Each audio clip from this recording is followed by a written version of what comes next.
কেরাম বলেন জান্নাতে যে নারী আল্লাহ পাক রব্বুল আলামিন জান্নাতীদের খেদমত করার জন্য দিবে, যে স্ত্রীগুলো আল্লাহ পাক দিবে, এগুলো কেমন? মুফাসসিরিন কেরাম বলেন এরা আজওয়াজ মুতাহহারা, মানে হলো ফুত পবিত্র, যার মধ্যে কোনো অপবিত্রতা নাই, একেবারে পবিত্র, যার মধ্যে কোনো কলঙ্কের কোনো দাগ নাই, এমন এক নারী আল্লাহ পাক জান্নাতীদেরকে দান করবে। সুবহানাল্লাহ। দুনিয়া যত বড় মুত্তাকি ফরজগার নারী হোক না কেন, কিন্তু কেউ সার্টিফিকেট দিতে পারবে না যে এই পুরুষকে তার স্বামী ব্যতীত অন্য কোনো পুরুষ স্পর্শ করে না, এটা সার্টিফিকেট দিতে পারবে না।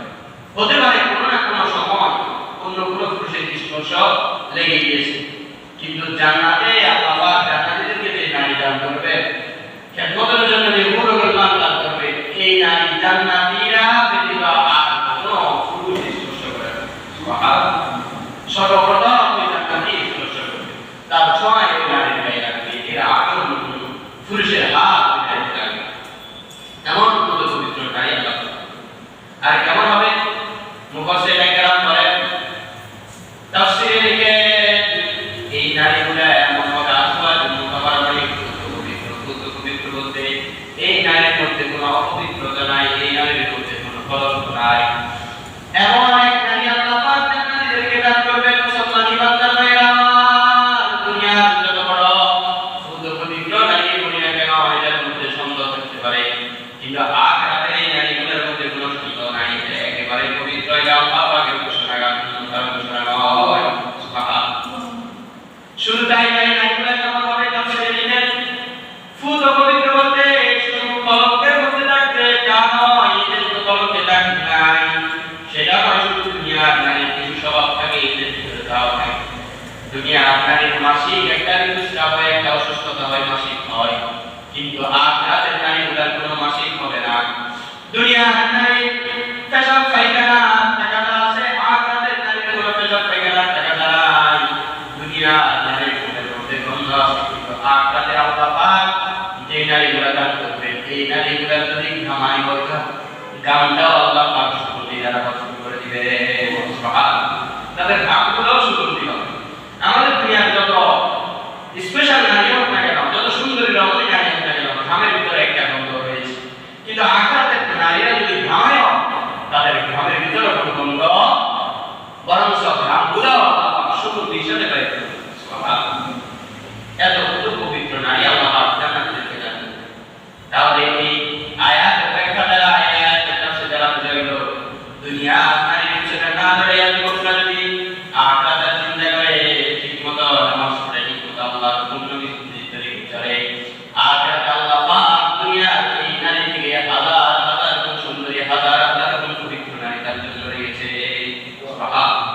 যুবকরা যদি দুনিয়ার নারীর পিছনে না দৌড়ায়, আখিরাতের আমলের প্রতি দৌড়ায়, তাহলে আল্লাহ পাক দুনিয়ার নারীর চেয়েও শত গুণ, হাজার গুণ পবিত্র নারী তার জন্য জান্নাতে রেখেছে। এজন্য দুনিয়ার কোনো নারীর পিছনে নয়, আল্লাহর হুকুম তরিকা পালন করতে থাকো, গুনাহ থেকে বাঁচতে থাকো, আল্লাহ পাক তোমার আমার জন্য ফুত পবিত্র, একেবারে ইনটেক, কোনো তার মধ্যে কোনো কলঙ্কের দাগ নাই, যে একেবারে পবিত্র, এমন এক নারী আমাদের আল্লাহ পাক যদি দুনিয়াতে আমল করে যেতে পারি, গুনাহ থেকে বাঁচতে পারি, দুনিয়ার কোনো নারীর পিছনে না আমরা, তাহলে আমাদেরকে নারী আল্লাহর হুকুম তরিকা যদি ফুলকা না রাখে, জান্নাত তো দান করবে, জান্নাতে আমাদের খেদমতের জন্য ফুত পবিত্র নারী। শুধু তাই নয়, এই নারীগুলা কেমন হবে?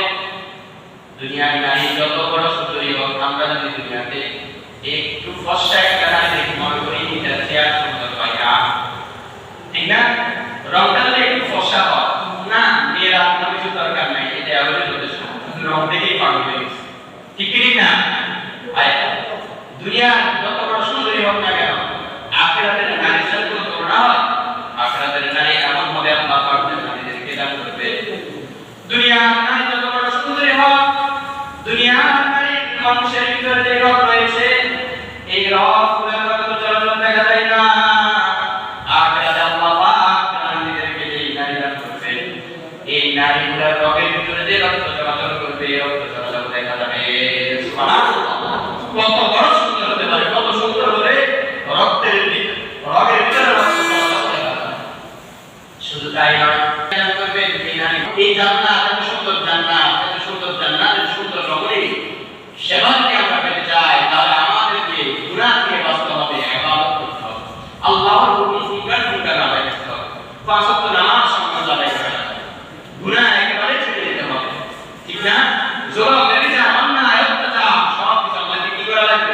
ছেড়ে দেওয়া লাগবে, তাহলে একটা সুখের জায়গা জান্নাত আমরা লাভ করতে পারব। শুধু তাই নয়, দুনিয়া নারী যদি একটু মুস্কি হাসি দেয়, একটু সুন্দর করে হাসি দেয়, আমরা পাগল হয়ে যাই, তাই কি তাই না? দুনিয়ার যুবকরা নারীদের একটু হাসি দেখলে পাগল হয়ে যায়, চেহারা যেমন হয়। এই দুনিয়া যত বড় সুন্দরী নারী হোক, এর হাসির সাথে জান্নাতি নারীদের হাসি কখনো তুলনা পায় না। জান্নাতি নারীদের হাসি এটার যে হাজার গুণ বেশি সুন্দর হবে। সুবহানাল্লাহ। শুধু তাই নয়, দুনিয়া নারী শুধু দুনিয়া যত বড় সুন্দরী নারী হোক না কেন, শুধু হবে না মুনাফিক, কিন্তু আখিরাতে আল্লাহ পাক যে সমস্ত নারী জান্নাতীদেরকে দান করবে, এই জান্নাতি নারীগুলার এমন মিষ্টি হবে, যদি দুনিয়াতে তারা একবার ছুঁয়ে দিত, দুনিয়ার সকল সমুদ্রের সাত সমুদ্রের পানিও মিষ্টি হয়ে যেত। সুবহানাল্লাহ। তাদের মুখের থুতুটা যদি দুনিয়াতে পালাইতো, সাত সমুদ্রের পানিও তাদের থুতুর দ্বারা মিষ্টিতে পরিণত হয়ে যেত। সুবহানাল্লাহ। এত সুন্দর রমণী, এত চমৎকার নারী আল্লাহ পাক দান করবেন, যদি দুনিয়ার নারীর লোভ সামলাতে পারে, যদি দুনিয়ার লোভ সামলাইয়া আখিরাতের প্রতি ঝুঁকিয়া আল্লাহর হুকুম ফুঁকানো পুণ্য আদায় করতে পারি, এত সুন্দর জান্নাত দান করবেন, আবার ওই জান্নাতের সুন্দরী রমণী আল্লাহ পাক করবেন।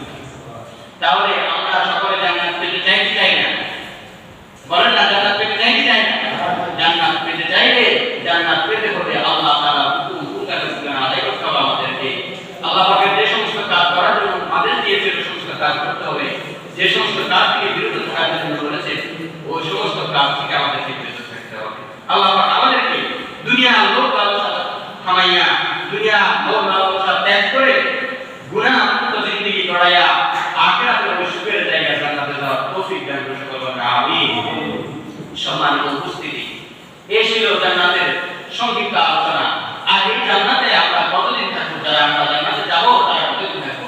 আল্লাহ পাক রব্বুল আলামিন বলেন, হুম ফিহা খালিদুন, জান্নাতে একবার ঢুকতে পারলে আর বাইরে হওয়া যাবে না। সুবহানাল্লাহ।